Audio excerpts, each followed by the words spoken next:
나무의 건강을 좌우하는 가장 결정적인 부분은 뿌리입니다. 그러나 아이러니하게도 나무의 생명이 뿌리와 밀접하게 연결되어 있다는 사실을 잘 알고 있음에도 불구하고 푸른 잎이나 튼실한 과일, 화려한 꽃만큼 관심의 집중을 받지 못하는 것 역시 뿌리입니다.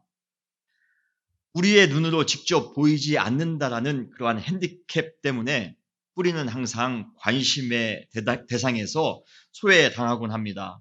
여러분, 수많은 아이들이 나무를 그릴 때에 뿌리까지 그리는 그러한 아이들은 없습니다. 대부분 그림을 그리려면 잎을 그린다든지 과일을 그리는 경우는 있지만 뿌리까지 그리지는 않습니다.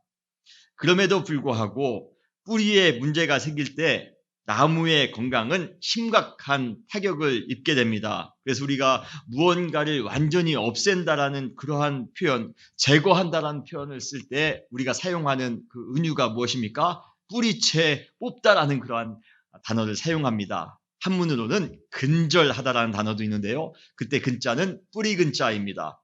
뿌리가 상하면 나무가 살 수가 없습니다. 제가 군대에 있을 때 병장 되면 좀 쉬어야 되지 않습니까? 그런데 갑자기 병장이 됐는데 그 부대를 이전한다고 합니다. 저는 부대 이전하는 것이 그렇게 힘든 일인지 몰랐습니다. 그런데 겨우 몇 달 동안 부대를 이전했는데 이전을 하고 보니 부대가 허벌판입니다. 그래서 부대 조경을 해야 된답니다. 그래서 옆에 있는 산에 가서 나무를 이제 이식하는 작업을 몇 달 동안 했습니다. 그러면서 전 나무를 이식한다고 하길래 산 몇 자루 들고 집합했는데 갑자기 저쪽에서 포크레인이 따라오더라고요. 봤더니 4m, 5m 되는 나무를 이식하기 위해서는 우리가 삽으로 뿌리를 돌릴 수 있는 것이 아니라 포크레인으로 그 나무 키만큼 뿌리를 돌려야지만이 그 나무를 건강하게 옮길 수가 있다라고 그럽니다. 그래서 제가 그 나무를 이식하는 작업을 할 때 그때 제일 많이 들었던 선임하사로부터 제일 많이 들었던 말이 뿌리 조심해야 된다. 뿌리를 잘 동염해야 된다. 뿌리가 잘못되면 나무가 죽을 수도 있고 뿌리가 잘못되면 나무가 상할 수가 있다. 여러분, 나무에게 있어서 가장 중요한 것은 보이지는 않지만 그래도 뿌리가 제일 중요합니다. 나무의 겉에 보이는 부분이 멋있게 그 자태를 유지하며 서 있을 수 있는 이유도 뿌리가 땅 아래까지 굳건하게 지탱해주고 있기 때문입니다. 뿌리가 깊게 내리지 않을 경우 강풍이 불거나 큰 비가 내리면 그 나무는 오래 버틸 수가 없습니다. 그래서 뿌리가 깊은 나무는 안정감이 있습니다. 그러나 뿌리가 깊지 못한 나무는 바람에 나는 겨처럼 요동하게 될 것입니다. 예수님께서도 씨 뿌리는 비유에서 돌밭에 떨어진 씨가 결실하지 못하는 이유를 이렇게 말씀하고 계십니다. 마가복음 4장 5절로 6절에 보면 더러는 흙이 얕은 돌밭에 떨어짐에 흙이 깊지 아니하므로 싹이 나오나 해가 돋은 후에 타서 뿌리가 없으므로 말랐고 라고 말씀하십니다. 이렇게 뿌리에 문제가 생기면 그 식물은 열매를 맺을 수 없을 뿐만 아니라 존재까지도 위협을 당할 수가 있습니다. 인생을 보면 어떠한 상황 속에서도 안정감이 느껴지는 사람이 있습니다. 우리는 그들에게서 어떠한 삶의 무게감을 느낄 수가 있습니다. 그래서 우리는 그들이 여러 역경과 환란이 찾아왔다 할지라도 충분히 그것을 이겨낼 수 있을 것이라 확신하게 됩니다. 반면에 깃털 같은 가벼운 현실 속에서도 버티지 못하고 크게 흔들리는 사람도 우리는 간혹 만나곤 합니다. 세상적으로 남부럽지 않을 만큼의 삶을 살아가고 있는 것처럼 보이지만 왠지 모르게 우리는 그 사람에게서 위태위태함을 우리는 느끼곤 합니다. 이 두 사람 사이에게서의 차이는 무엇 때문입니까? 바로 뿌리 때문입니다. 인생의 뿌리가 약한 사람은 잔바람에도 크게 요동칩니다. 그러나 뿌리가 깊은 사람은 그 존재만으로도 든든해 보입니다. 안정적으로 보입니다. 사랑하는 성도 여러분, 인생 가운데 깊은 뿌리를 내리심으로 안정감 있는 흔들림 없는 삶을 살아가시는 여러분 되시기를 주님의 이름으로 축원합니다. 그런데 뿌리의 건강에 큰 영향을 미치는 요인이 있습니다. 그것은 바로 장소입니다. 어느 곳에 뿌리를 내리느냐에 따라 그 나무의 건강과 심지어 그 나무의 미래까지도 결정됩니다. 제가 애틀란타에 있을 때 저희 집 한켠에 고추를 키운 적이 있습니다. 어떤 분이 모종을 주셔서 고추를 키웠는데요. 그래서 밭을 만들고 그 밭에 거름을 사와서 홈데포에서 거름을 사와서 거름을 줍고 흙을 비벼서 좋은 흙을 만들어 그곳에 모종을 심었습니다. 그런데 그분이 모종을 많이 주셨기 때문에 제가 만들어 놓은 밭에 다 심었는데도 불구하고 몇 개가 남았습니다. 그래서 그냥 그 옆에 있는 흙에 그냥 심었습니다. 버릴 수 없지 않습니까? 그런데 며칠 지난 이후에 거름진 곳에 심은 그 고추는 아주 무성하게 자라는데요. 그 옆에 그냥 흙에 심어놓은 모종은 제대로 자라지 않습니다.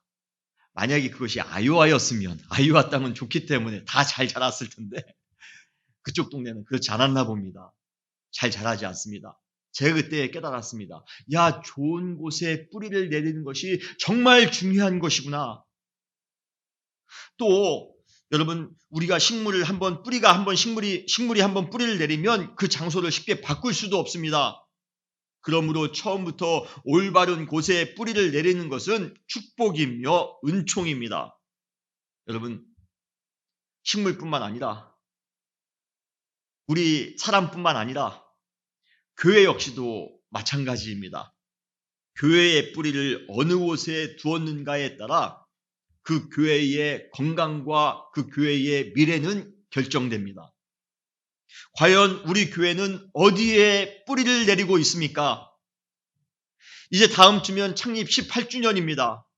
창립 18주년을 맞아 우리 교회는 그동안 18년 동안 어느 곳에 뿌리를 내리고 있었는지 한번 우리 교회를 살펴보는 것 매우 중요합니다.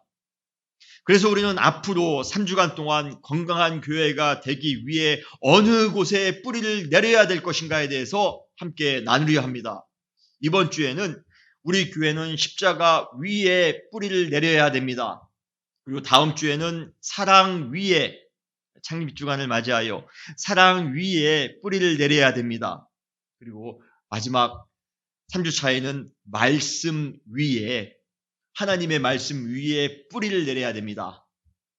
우리가 이러한 내용을 가지고 앞으로 3주 동안 우리 은혜교회가 좋은 곳에 뿌리를 내릴 수 있도록, 그래서 우리 교회와 우리 교회에 속한 사랑하는 모든 성도님들이 건강하게 성숙할 수 있도록, 영적으로 온전히 세워질 수 있도록 그러한 잘 뿌리를 내리는 기간이 되기를 주님의 이름으로 축원합니다. 오늘 첫 번째입니다. 우리 교회는 십자가 위에 뿌리를 내려야 합니다. 우리 다 같이 따라 하실까요? 우리 교회는, 크게 한번 따라 합시다. 우리 교회는 십자가 위에 뿌리를 내려야 합니다. 우리 교회는 지금 십자가에 뿌리를 내리고 있습니까? 지금까지 개인적으로 교회 사역을 해오면서 크게 깨달은 사실, 크게 깨달은 진리가 있습니다. 그것은 교회는 그리스도의 십자가의 은혜 가운데에 세워져야 한다는 것입니다. 돈 있는 사람이 있다고 해서, 지역사회에 잘 나가는 사람이 우리 교회에 다닌다고 해서, 아주 유명 인사가 우리 교회에 있다고 해서, 좋은 건물을 가지고 있다고 해서, 좋은 위치에 교회가 위치하고 있다고 해서, 교육관 시설이 잘 갖추어져 있고 주일학교 프로그램이 잘 되어 있다고 해서, 목사님이 유능하다고 해서 교회가 건강하게 세워지는 것 아닙니다. 교회는 오직 십자가에서 죽으신 예수 그리스도에 대한 믿음으로 건강하게 세워질 수 있음을 여러분 믿으시길 바랍니다. 어느 교회가 모든 조건을 다 갖추고 있다 할지라도 십자가를 지신 예수 그리스도의 은총이 그 교회 가운데 없다면 그 교회는 세상의 정치 집단이나 봉사단체보다도 못한 그러한 허약한 공동체가 될 수 있을 것입니다. 세상의 빛은커녕 세상의 비웃음거리로 전락할 수 있습니다. 세상에 영향력을 주기는커녕 오히려 세속의 가치 가운데 비굴하게 편승하는 그러한 나약한 공동체가 될 수 있습니다. 과연 우리 은혜교회는 예수 그리스도와 그분의 십자가 위에 뿌리를 내리고 있는 교회입니까? 세상에 수많은 공동체가 있습니다. 그런데 그러한 공동체에서는 전혀 찾아볼 수 없는 우리 교회만의 아주 독특한 요소가 있습니다. 그것은 바로 예수 그리스도의 십자가입니다. 그것은 세상의 어느 집단에서, 어느 단체에서, 어느 공동체에서 찾아볼 수 없는 교회만의 특별한 요소입니다. 예수 그리스도의 십자가. 교회에서 만약 십자가의 은총과 능력이 증발되는 순간 그 교회의 교회다움은 상실하게 될 것입니다. 교회다움을 상실한 교회는 열매를 맺는 것이 아니라 아무짝에도 쓸모없는 거추장스러운 껍데기만 배출하는 교회가 될 것입니다. 누가 뭐라고 해도 예수 그리스도의 십자가가 중심이 되어야 됩니다. 다른 것은 다 부족하다 할지라도, 다른 것은 다 없다 할지라도 예수 그리스도와 십자가만 있으면 충분합니다. 여러분 믿으십니까? 솔직히 교회는 세상적으로 볼 때 대기업이나 정치, 정당, 국가, 기관 등과 비교할 때 충분한 것과는 거리가 있는 공동체가 바로 교회 공동체입니다. 온통 부족한 것 투성이인 것이 바로 교회입니다. 그러나 아무리 부족한 것이 많다 할지라도 우리 교회가 건강한 교회가 될 수 있는 가능성은 얼마든지 충분합니다. 바로 예수 그리스도와 십자가의 은총만 우리 교회에 있다면 우리 교회는 건강한 공동체입니다. 모든 것이 다 충분한 공동체입니다. 우리 은혜교회는 예수 그리스도와 십자가의 은혜 위에 뿌리를 내리는 그러한 교회가 되기를 주님의 이름으로 축원합니다. 고린도 교회는 그 당시 다른 교회들에 비해 외적으로 아주 풍부한 교회였습니다. 고린도라는 도시, 그 도시는 그 당시 유명한 무역 도시였습니다. 그래서 재정 형편이 다른 도시에 비해 훨씬 좋았습니다. 분명히 고린도 교회도 그 도시의 덕으로 인해 형편이 좀 나았을 것입니다. 그런데도 불구하고 교회가 분열로 인해 바람잘 날이 없었습니다. 누구는 개바파랍니다. 누구는 아볼로파랍니다. 누구는 바울파랍니다. 누구는 그리스도파랍니다. 이렇게 저렇게 교회가 여러 분파로 지금 분열되어 있습니다. 그래서 사도 바울은 여러 가지 분열로 내홍을 겪고 있는 고린도 교회를 향하여 작심하듯 이렇게 선언하고 있습니다. 고린도전서 2장 2절에 보면 내가 너희 중에서 예수 그리스도와 그가 십자가에 못 박히신 것 외에는 아무것도 알지 아니하기로 작정하였느니라. 바울이 고린도 교회를 보니 교회가 예수 그리스도와 십자가 외에 다른 것을 중요하게 생각하는 순간 그 교회는 순식간에 분열되더라는 것입니다. 심지어 성령의 은사라 할지라도 그 은사가 예수 그리스도와 예수 그리스도의 십자가보다 우선시되는 순간 방언이 우선시됩니다. 예언이 우선시됩니다. 통변이 우선시됩니다. 그러는 순간 고린도 교회에 아픔이 찾아온다는 것을 그는 깨닫게 되었습니다. 그 사실을 알았기에 바울은 고린도 교회를 향해 권면하고 있는 것입니다. 너희 중에 예수 그리스도와 그가 십자가에 못 박히신 것 외에는 내가 아무것도 알지 아니하기로 작정하였다는 것입니다. 예수 그리스도와 십자가만으로도 교회는 충분하다는 것입니다. 돈이 없어도, 큰 좋은 건물이 없어도 교회가 예수 그리스도와 십자가만으로도 충분합니다. 과유불급이라는 한자 성어가 있죠. 지나치게 넘치는 것이 오히려 부족한 것보다 못하다라는 뜻입니다. 우리 시대 교회의 가장 큰 문제는 예수 그리스도와 십자가 외에 더 많은 것을 알려고 한다는 것이 문제입니다. 너무 지나쳐서 문제가 되는 꼴입니다. 교회가 이 문제를 해결하는 방법은 간단합니다. 그냥 단순해지는 것입니다. 우리의 교회가 그냥 단순해지는 것입니다. 예수 그리스도와 십자가만으로도 충분하다고 생각하는 것입니다. 세상의 가치, 세상의 지식, 세상의 사상, 원칙, 경험 위에 교회의 뿌리를 내리는 것이 아니라 단순하게 예수 그리스도와 십자가 위에만 우리가 뿌리를 내리기 원합니다. 단순하게 믿는 것입니다. 사랑하는 성도 여러분, 세상의 것에 우리가 뿌리 내리지 맙시다. 세속적인 것에 뿌리 내리지 맙시다. 오직 예수 그리스도와 십자가 위에 우리 은혜교회의 뿌리가 내릴 때에 그때 우리 은혜교회는 충분합니다. 가장 부유한 공동체가 될 수 있습니다. 가장 은혜로운 공동체가 될 수 있습니다. 세상의 어느 한 공동체도 비교할 수 없는 놀라운 능력의 공동체가 될 수 있음을 여러분 믿으시길 바랍니다. 그렇다면 십자가 위에 교회의 뿌리를 내리기 위해 우리에게 필요한 것은 무엇일까요?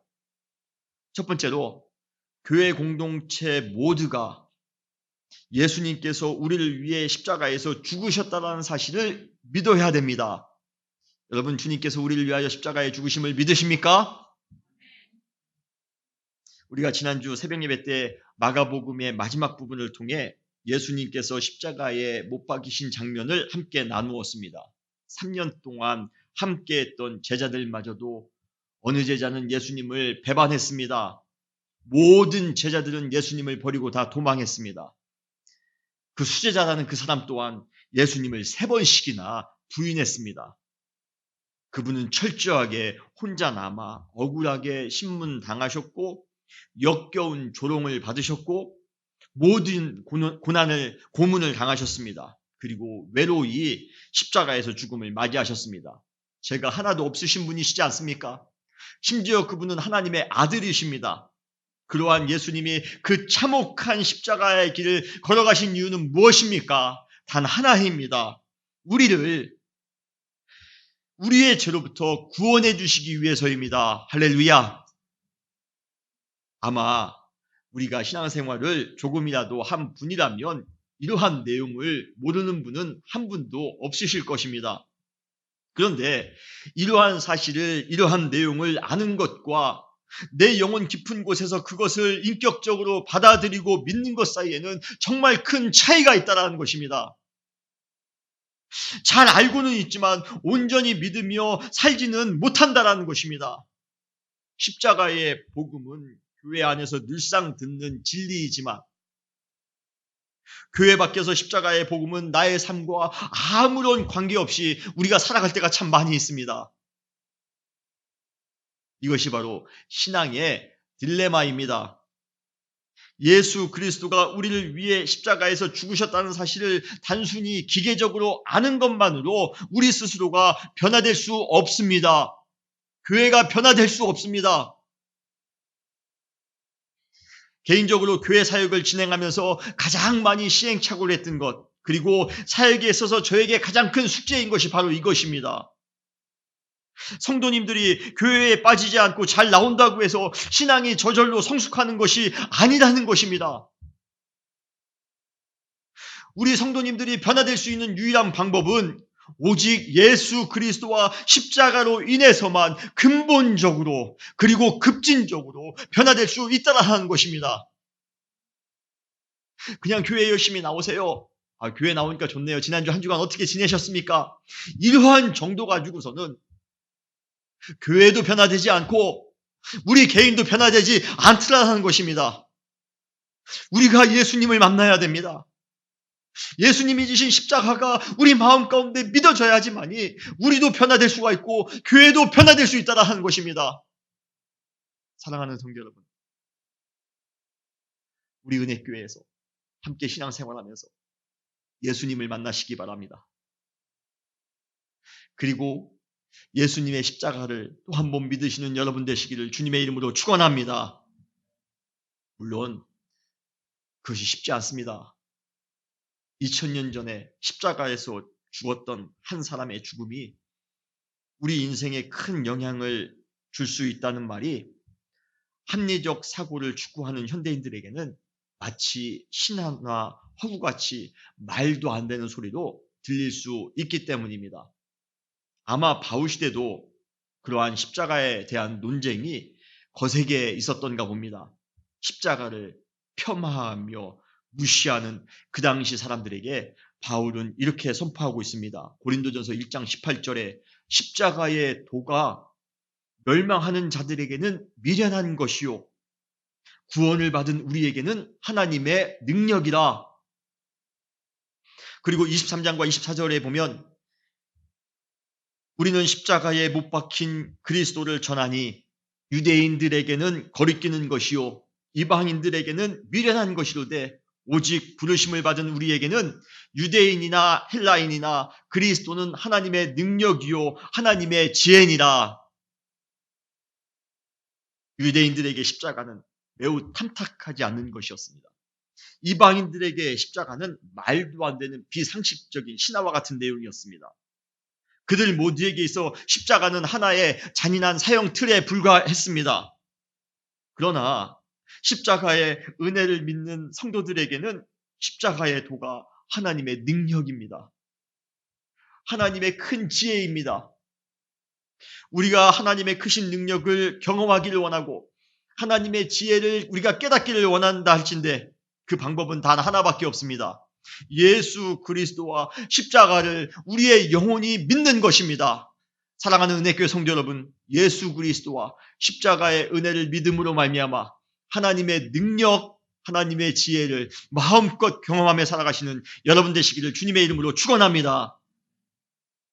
그래서 십자가를 지신 예수 그리스도를 통해 하나님의 능력과 지혜를 경험한 사람은 이 세상의 지혜로 설명할 수 없는 십자가의 신비에 그 마음이 끌릴 수밖에 없습니다. 십자가의 은혜를 체험하지 못한 사람은 십자가를 바라볼 때 무서운 형틀로밖에 보이지 않습니다만 십자가의 은혜를 깨달은 사람은 이상하게 십자가에 우리의 마음이 끌립니다. 그래서 새 찬송가 150장 2절에 보면 멸시 천대받은 주의 십자가에 나의 마음이 끌리도다. 귀한 어린 양이 세상 죄를 지고 험한 십자가 지셨도다. 최후 승리 얻기까지 주의 십자가 사랑하리.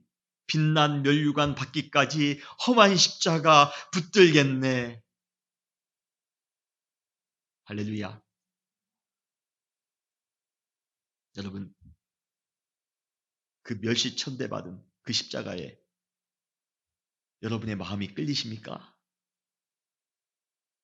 아니면 그 십자가를 바라보면서도 우리 마음 가운데 아무런 감동이 없습니다. 그러면 우리의 신앙에 문제가 있는 것입니다. 교회는 예수 그리스도와 그분께서 지신 십자가, 그 십자가를 바라봄으로, 예수님을 바라봄으로 마음이 떨려질 때 우리는 진정한 교회의 성도가 될 수 있는 것입니다. 그냥 기계적으로 교회에 매주마다 나온다고 해서 썬데이 크리스찬이라고 해서 우리가 성숙할 수 있는 것 아닙니다. 사랑하는 은혜교회 성도 여러분, 오늘 우리를 위해서 십자가를 지신 예수 그리스도 그리고 그 십자가의 은혜를 우리 마음속 깊이 체험하시고 믿으시는 여러분 되시기를 주님의 이름으로 축원합니다. 마태복음 16장 15절 오늘 본문 말씀입니다. 예수님은 제자들에게 묻습니다. 너희는 나를 누구라 하느냐? 그때 제자의 대표격인 베드로가 자신 있게 대답합니다. 주는 그리스도시요 살아계신 하나님의 아들이십니다. 그 대답을 들은 예수님께서 베드로에게 교회에 대해서 언급하십니다. 마태복음 16장 18절 너는 베드로라. 베드로는 반석이라는 뜻입니다. 너는 베드로라. 내가 이 반석 위에 내 교회를 세우리니 음부의 권세가 이기지 못하리라. 이 구절에서 나오는 반석은 1차적으로 베드로일 수 있습니다. 베드로의 이름의 뜻이 반석이기 때문입니다. 그렇다고 해서 베드로 위에 교회를 세운다라는 의미는 아닙니다. 여기에서 반석은 바로 16절에 했던 베드로의 신앙 고백, 그 반석인 그 별명을 가지고 있는 베드로의 신앙 고백을 의미한다고 봐야 더 정확합니다. 주는 그리스도시요 살아계신 하나님의 아들이십니다. 바로 교회는 베드로가 했던 예수님에 대한 이러한 고백 위에 세워져야 됩니다. 그리고 교회가 십자가를 지신 예수 그리스도의 압도된 사람들을 통해 세워져 갈 때 그 교회는 건강할 수가 있는 것입니다. 사랑하는 은혜교회 성도 여러분, 예수 그리스도의 십자가를 온전히 믿으시는 여러분 되시기를 주님의 이름으로 축원합니다. 그때 우리 교회는 비로소 건강한 교회로 세워져 갈 수가 있는 것입니다. 저는 우리 은혜교회가 예수 그리스도와 십자가 위에 그 믿음 가운데 뿌리를 내림으로 건강한 교회가 됐으면 좋겠습니다. 그러한 교회가 되기 위하여 예수님을 또 한번 영으로 믿으며 그분의 십자가에 또 한번 마음이 떨리시는 믿음을 회복하시는 여러분 되시기를 주님의 이름으로 축원합니다. 둘째로 교회가 십자가에 뿌리를 내리기 위해서는 교회 공동체원 모두가 자기를 부인하고 자기의 십자가를 지고 예수님을 따라야 합니다. 예수님께서 십자가를 지신 이유는 단순히 우리를 죄로부터 구원하시기 위한 희생의 목적만 있는 것이 아닙니다. 예수님께서 십자가를 지신 이유는 우리가 십자가의 삶을 살도록 권면하기 위한 모범적인 목적도 있습니다. 다시 말해 내가 십자가를 지었으니 너희도 자신의 십자가를 져야 된다는 것입니다. 예수님께서 우리에게 이렇게 명령하십니다. 마태복음 오늘 본문 16장 24절에 누구든지 나를 따라오려거든 자기를 부인하고 자기의 십자가를 지고 나를 따를 것이니라. 그러므로 십자가에는 은총만 있는 것이 아니라 의무도 있습니다. 예수 그리스도의 십자가로부터 우리는 죄사함의 기쁨도 누려야 하지만 동시에 우리 역시 우리에게 주어진 십자가를 져야 될 책임을 가져야 합니다. 그러한 사람을 우리는 뭐라고 부릅니까? 바로 우리는 제자라고 부릅니다. 우리 시대의 교회가 건강하게 성장하기 위해서는 십자가의 희생과 헌신을 각오한 제자가 교회에 넘쳐야 됩니다. 우리 은혜교회의 사명은 무엇입니까? 바로 예수 그리스도의 제자가 되어 세상의 변화를 주도하는 그러한 교회가 되는 것입니다.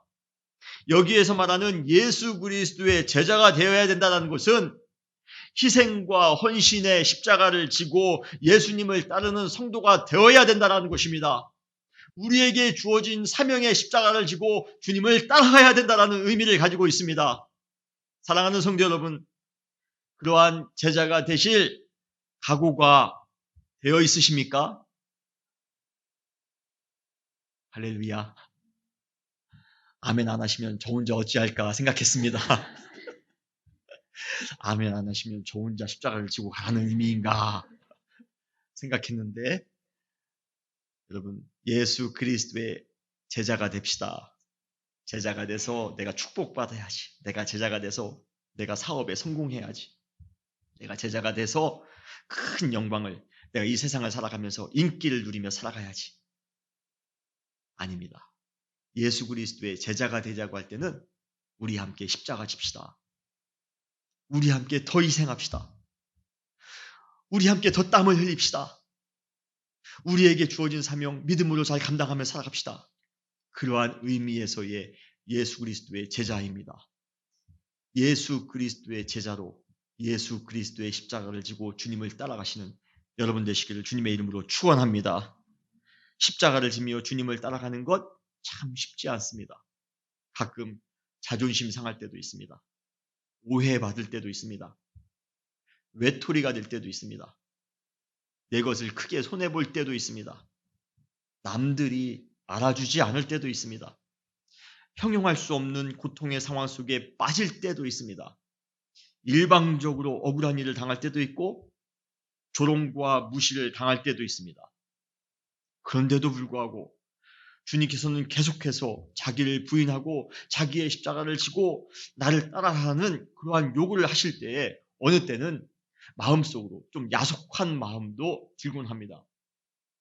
얼마나 더 참아야 됩니까, 주님? 얼마나 더 낮아져야 됩니까? 얼마나 더 이해해야 됩니까? 얼마나 내가 더 손해봐야 됩니까? 어느 때에는 포기하고도 싶은 마음이 들 때도 있습니다. 그러나 그럴 때면 어김없이 주님의 십자가의 은총이 나에게 다시 한번 느껴집니다. 나를 위하여 그 모진 십자가를 지신 주님이 제 마음 가운데 또 한번 찾아오셔서 제 마음 가운데 그분의 손에 십자가 자국을, 못자국을 보여주십니다. 그럴 때면 항거할 수 없는, 거부할 수 없는 주님의 은총에 이끌려 주섬주섬 또 한번 나의 십자가를 챙겨 들고 주님의 길을 따라갑니다. 찬송가 338장 1절에 보면 내 주를 가까이 하게 함은 십자가 짐 같은 고생이나 내 일생 소원은 주 찬송하면서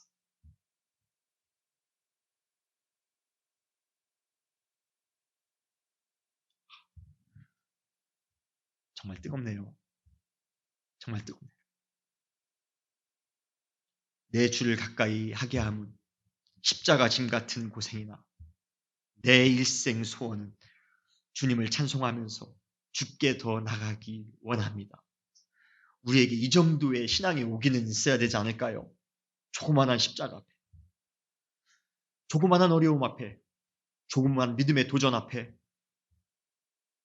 십자가 팽개치며 주님 원망하며 살아가기가 쉬운 연약한 우리 인간입니다. 그러나 진정한 제자라면, 진정한 신앙인이라면 저는 믿음에 좀 오기가 있었으면 좋겠습니다. 내가 더 큰 십자가 지리라. 내가 더 큰 사명 내가 감당하리라. 내가 손해볼지라도 내 마음 가운데 여러 가지 고민이 찾아온다 할지라도 그래도 나는 믿음으로 십자가 지며 제자의 길을 걸어갈 것이야. 교회 안에 그러한 십자가의 제자들이 넘치는데 교회가 어찌 건강하지 않을 수 있겠습니까? 교회가 어찌 부흥하지 않을 수 있겠습니까? 사랑하는 성도 여러분, 우리 함께 십자가 지고 제자로서 주님의 길을 따라가시는 그러한 믿음의 제자가 되시기를 주님의 이름으로 축원합니다. 골로새서 1장 24절에 보면 교회를 향한 사도 바울의 고백이 나옵니다. 나는 이제 너희를 위하여 받는 괴로움을 기뻐하고 그리스도의 남은 고난을 그의 몸된 교회를 위하여 내 육체에 채우노라. 예수님께서는 교회를 위해 남겨놓으신 고난이 있다고 합니다. 사도 바울은 예수님께서 남겨놓으신 그 고난을 교회를 위해 자신의 육체에 채운다라고 지금 고백하고 있습니다. 무슨 의미입니까? 건강한 교회를 세우기 위해 주님께서 원하시는 교회를 세워나가기 위해 예수 그리스도의 십자가에 과감하게 동참하겠다라는 그러한 의미입니다. 그때 비록 자기에게 주어진 십자가를 지는 것이 육신적으로는 괴로웠을지 모르지만 오히려 그의 영혼은 말할 수 없는 신비한 기쁨으로 가득 찰 수 있다는 것입니다. 나는 이제 너희를 위하여 받는 괴로움을 그래서 기뻐하는 것입니다. 예수 그리스도에 남겨놓으신 그러한 고난을 그의 몸된 교회를 위하여 내 육체에 부으노라, 채우노라. 사랑하는 은혜교회 성도 여러분, 우리 모두 예수 그리스도의 제자가 됩시다. 그분이 남겨놓으신 그 십자가의 고난을 우리 교회를 위해, 이웃을 위해, 지역을 위해 우리 육체에 한번 채워봅시다. 그리고 십자가를 지고 주님을 따라가는 그러한 거룩한 제자가 되시기를, 진정한 제자가 되시기를 주님의 이름으로 축원합니다. 세 번째로 십자가 위에 뿌리를 내리는 교회가 되기 위해서는 교회 공동체 모두가 부활을 소망하며 살아가야 됩니다. 우리가 인간으로서 십자가를 질 수 있는 이유는 예수님께서 먼저 그 십자가를 지었기 때문이기도 하지만 솔직히 말씀드려 부활에 대한 소망도 있기 때문입니다. 십자가는 과정입니다. 그 결과, 그 열매는 무엇입니까? 바로 부활의 새 생명입니다. 십자가가 없고 십자가만 있고 부활이 없다면 바울의 표현대로 우리처럼 불쌍한 사람도 없을 것입니다. 모질게 고생만 하다 죽는 것으로 모든 것이 끝난다면 그것처럼 허무한 것은 없을 것입니다. 어느 때는 건강한 교회를 세워가는 것이 십자가 같을 때가 많이 있습니다. 그러나 부활을 소망하며 살아가는 사람들은 기쁨으로 그 길을 넉넉히 감수하며 살아갈 수가 있습니다. 그러므로 십자가는 부활을 소망하며 살아가는 사람들의 삶의 방식입니다. 그들은 영원한 부활을 믿기에 십자가의 삶을 전혀 두려워하지 않습니다. 죽음을 뛰어넘어 사는 사람들을 이길 수 있는 방법이 어디 있겠습니까? 우리나라 역사 가운데에 그러한 삶을 사셨던 분이 계십니다. 예수님을 믿지는 않으셨겠지만 그러한 삶을 살았던 분이 누구십니까? 바로 이순신 장군입니다. 그분은 전쟁에 나가면서 우리가 잘 알고 있는 이러한 말을 했습니다. 살고자 하는 자는 죽을 것이요 죽고자 하는 자는 살 것이다. 그런데 이 이순신 장군보다도 1500년 앞서 예수님도 동일한 말씀을 하셨습니다. 오늘 본문 마가복음 16장 25절에 보면 누구든지 제 목숨을 구원하고자 하면 잃을 것이요 누구든지 나를 위하여 제 목숨을 잃으면 찾으리라. 이러한 각오를 평생 동안 유지하기 위해 우리에게 필요한 것은 바로 부활의 소망입니다. 예수님은 무조건 꾹 참고 십자가 지고 살라고 한 것 아닙니다. 예수님 역시 우리가 십자가의 고통 가운데 아파하기만 하며 살아가는 것 그분도 원하는 것이 아닙니다. 그래서 우리가 당당히 십자가를 지며 살아갈 수 있도록 주신 것이 바로 부활의 소망입니다. 부활의 기쁨입니다. 부활의 기쁨은 부활의 때에만, 저 미래의 부활의 때에만 맛볼 수 있는 것이 아니라 십자가를 지고 오늘 주님을 따라가는 이 순간에도 우리는 느낄 수 있는 것이 바로 그 신비입니다. 부활의 기쁨입니다. 십자가와 동시에 부활의 기쁨을 느끼면서 우리는 십자가의 고통을 넉넉히 감수하며 나아갈 수가 있는 것입니다. 부활에 대한 소망을 마음에 품고 죽기를 각오하며 십자가를 지는 사람이 교회에, 우리 은혜교회에 가득하다고 할 때 여러분, 우리 은혜교회가 부흥하지 못할 이유가 뭐가 있겠습니까? 사랑하는 성도 여러분, 부활의 소망을 품고 믿음으로 십자가의 길을 걸어가시는 여러분 되시기를 주님의 이름으로 축원합니다. 우리 은혜교회는 뿌리 깊은 교회가 되기를 원합니다. 정말 그러한 교회가 됐으면 좋겠습니다. 특별히 예수 그리스도와 십자가 위에 뿌리를 잘 내렸으면 좋겠습니다. 그러기 위해 우리 모두 예수님의 십자가의 은혜를 믿고 체험할 뿐만 아니라 우리에게 주어진 십자가를 우리도 지고 부활을 소망하면서 기쁨으로 예수님을 따라가는 그러한 예수님의 제자가 되시기를 주님의 이름으로 축원합니다. 다시 기도하시겠습니다.